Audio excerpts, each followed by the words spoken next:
Hello hello hello, आशा करता आप सब लोग अच्छे हैं। मेरा नाम है अभिलाष और आप लोग मुझे द ट्रेडर नेक्स्ट डोर के नाम से जानते हैं। ये हमारा हिंदी चैनल का नाम है प्रियंका टॉक्स। लेकिन जैसे कि आप सबको मैंने सुबह बताया कि हम लोग कल दुबई जा रहे हैं, तो प्रियंका थोड़ी बिजी है। तो होपफुली कल परसों अपना चेहरा दिखाए चैनल में, तो आज मैं आ गया अपडेट्स लेके। तो चलिए शुरू करते हैं हमारा आज का एनालिसिस। तो सबसे पहले मैं कहना चाहूँगा कि कुछ देर बाद इनिशियल जॉबलेस क्लेम्स का डेटा आने वाला है। बहुत बड़ा डेटा या न्यूज़ है नहीं जो मार्केट का ट्रेंड बदल दे, लेकिन फिर भी मार्केट में थोड़ा वॉलेटिलिटी हमें देखने को मिलेगा। सो केयरफुल रहिएगा, ठीक है। तो चलिए तो जैसे कि मैंने सुबह आप लोगों को बताया था कि इस वक्त गोल्ड के चार्ट पे कुछ मेजर लेवल्स हैं।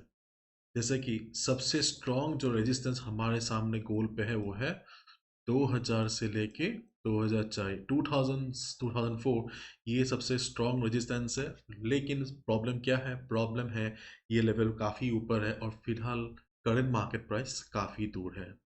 इससे पहले और एक रेजिस्टेंस हमारे सामने है, वो है 1980 से लेके 1983।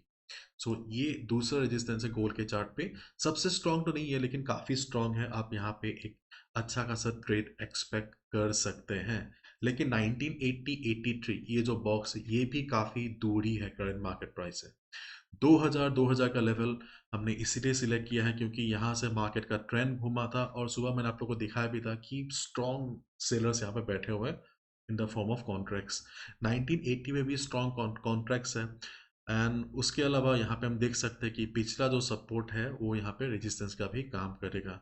सो 2000 और 1980 ये दो लेवल्स स्ट्रॉन्ग रेजिस्टेंस है। लेकिन प्रॉब्लम ये है कि दोनों ही करंट मार्केट प्राइस, फिलहाल मार्केट जहाँ पे, उससे काफ़ी दूर है। एंड इस वक्त आप लोग क्लियरली देख पा रहे हैं कि मार्केट में कुछ खास वॉलेटिलिटी भी नहीं है।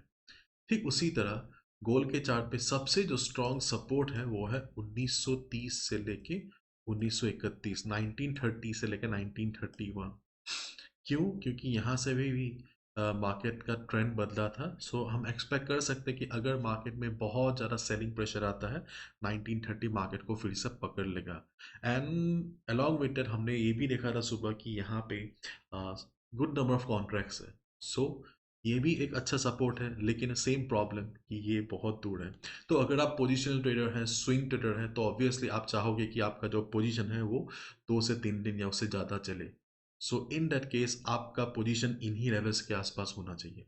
क्योंकि अगर हम इस पर्टिकुलर पोर्शन में देखें तो फिलहाल इस पर्टिकुलर पोर्शन में गोल का कोई डायरेक्शन नहीं है। सो अगर आप स्विंग ट्रेडर है, अगर आपको तलाश है ऐसे पोजीशन की जो कई दिनों तक चले, सो यहाँ पे ये संभव नहीं है। तो आपको या तो यहाँ पे लेना पड़ेगा अगर नीचे आता है, और अगर ऊपर जाता है तो यहाँ पे या ऊपर आपको सेल लेना पड़ेगा, ठीक है। तो इस वक्त हमें फ्लेक्सिबल होना पड़ेगा according to the market situation, और उसी हिसाब से अपने ट्रेड्स को प्लान करना पड़ेगा। सो फिलहाल हमारे सामने जो भी लेवल्स मौजूद हैं कुछ बहुत ज़्यादा स्ट्रॉन्ग तो है नहीं। तो उस हिसाब से आपको ट्रेड लेना है, ठीक है। तो सुबह मैंने आप लोगों को 3 लेवल्स दिया था स्कैल्पिंग के लिए। तो हम देख सकते हैं कि पहला लेवल ऑलरेडी जा चुका है, में 20-25 पिप दे भी गया। सो ये जो 1967 वाला लेवल है ये यहाँ पे अभी इनवैलिड है, ये अभी जा चुका है, ठीक है। तो 1971 से लेके 1972 एंड उसके बाद 1975 के आसपास।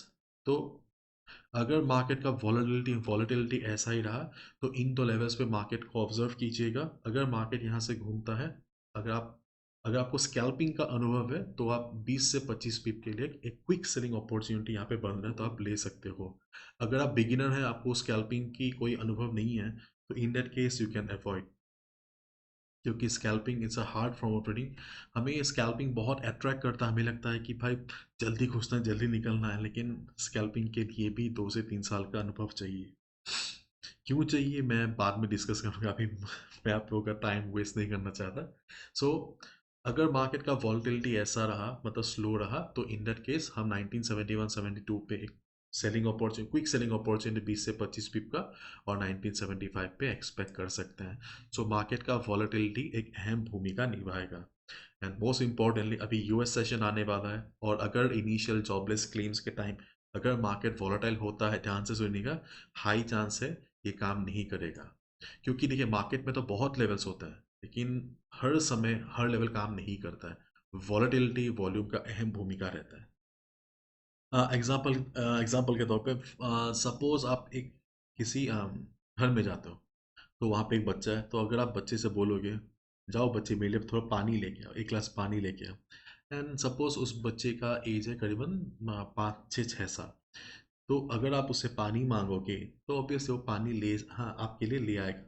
आप पानी पी सकते हो क्योंकि उसके पास उतना कैपेसिटी है, उसके पास वो डिसीजन मेकिंग कैपेसिटी है कि वो पानी आपके लिए ला सके। लेकिन अगर आप बोलोगे उस बच्चे को कि मुझे अभी शराब पीना है तो ऑब्वियसली वो बच्चा आपको कोई डिसीजन नहीं दे पाएगा क्योंकि उसके पास वो कैपेसिटी नहीं है।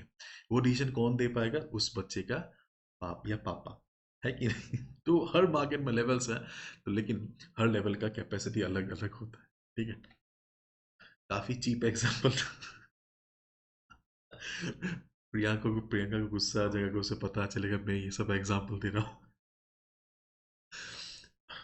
ओके, तो मार्केट का वॉलेटिलिटी अहम है। अगर मार्केट बहुत ज़्यादा वॉलेटाइल होता है तो 1980 के आसपास ऑब्जर्व कीजिए। अगर वहाँ से रिवर्स होता है तो यस, वहाँ पे सेलिंग बनेगा। ठीक उसी तरह हमारे लिए गोल के चार्ट पे अगला जो सपोर्ट नज़र आ रहा है वो है 1950 से लेके 1948। क्या ये बहुत ज़्यादा स्ट्रॉन्ग सपोर्ट है? एकदम नहीं। लेकिन अगर मार्केट इसी स्पीड से नीचे की तरफ आते रहा तो आप एक्सपेक्ट कर सकते हो कि यहाँ से एक बाउंस मिल सकता है। उसके बाद हमारा नेक्स्ट सपोर्ट बन रहा है 1941 से लेके 1940 के आसपास। यहाँ पे भी बहुत ज़्यादा स्ट्रॉन्ग सपोर्ट नहीं है, लेकिन as a day trader, as a scalper, जैसे ही मार्केट यहाँ पे आने के बाद बाउंस करेगा, थोड़ा बहुत नीचे से प्राइस रिजेक्शन शो करेगा, आप तुरंत बाय बटन पे क्लिक कर सकते हैं। So it depends on the volatility. चलिए देखते हैं। सो बस मैं ये कहना चाहूँगा कि फिलहाल मार्केट थोड़ा इनडिसाइसिव है। मार्केट को पता नहीं मार्केट किस दिशा में जाएगा। सो एज अ रिजल्ट आपको भी उसी हिसाब से फ्लेक्सिबल बनना है and level to level trade करने की कोशिश कीजिए। ठीक है, एंड न्यूज़ आने वाला है, थोड़ा सतर्क रहेगा। अगर मार्केट बहुत ज़्यादा वॉलेटाइल हो गया तो ये जो हमने लेवल्स डिस्कस किया, माइनर लेवल्स, इससे थोड़ा दूर रहिए क्योंकि इनमें वो कैपेसिटी नहीं है जो मैंने एग्जांपल दिया। ठीक है, इन दैट केस आपको मेजर लेवल्स पे फोकस करना पड़ेगा। सो चलिए, thank you so much, bye bye, take care, all the best.